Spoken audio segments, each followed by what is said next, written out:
Atlantic পারের দেশ Nigeria Africa মহাদেশের সবচেয়ে জনবহুল রাষ্ট্রটির সংখ্যাগরিষ্ঠ নাগরিক মুসলমান। আরব বণিকদের আগমনের মধ্য দিয়ে দেশটিতে শুরু হয় ইসলামের যাত্রা। এখানে পবিত্র মাহে রমজানকে বরণ করা হয় মন খোলা আনন্দ আর আন্তরিক ভালোবাসায়।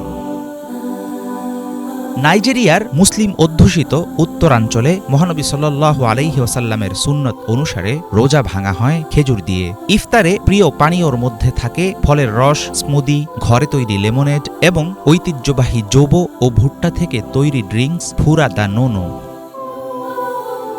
নাইজেরিয়ান খাবারে নিয়মিত পদ হিসাবে থাকে ভাত, মাছ, মাংস ও শাকসবজির সাথে পরিবেশন করা jollof rice, fried rice, coconut rice নাইজেরিয়ানদের অন্যতম পছন্দ।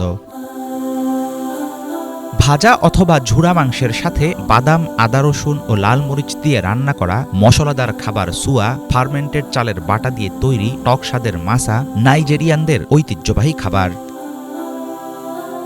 ইফতারের সময় মিষ্টি জাতীয় খাবার ও পেস্ট্রি খেতে ভালোবাসেন দেশটির মুসলমানরা। ভারী পদ হিসাবে তখন খাওয়া হয় তু শিনকাফা, শুকনো মাংসের পদ কিলিশি। কখনো কখনো দেখা মেলে মিয়ান কুফা, মিয়ান তাউসে নামের স্যুপ। নাইজেরিয়ার উত্তরাঞ্চলে প্রচলিত আছে শরিয়া আইন। রমজানে রোজা না রাখলে ব্যবস্থা নেয় হিজবাহ নামের পরিচিত ইসলামিক পুলিশ। তারাবির নামাজের পর মসজিদে মসজিদে আয়োজন করা হয় কোরআন তেলাওয়াত ও তাফসির পাঠের।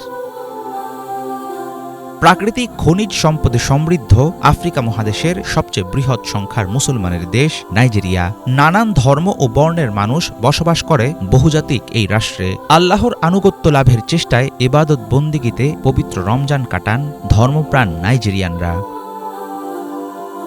হাফিজুল ইসলাম, বাংলা ভিশন।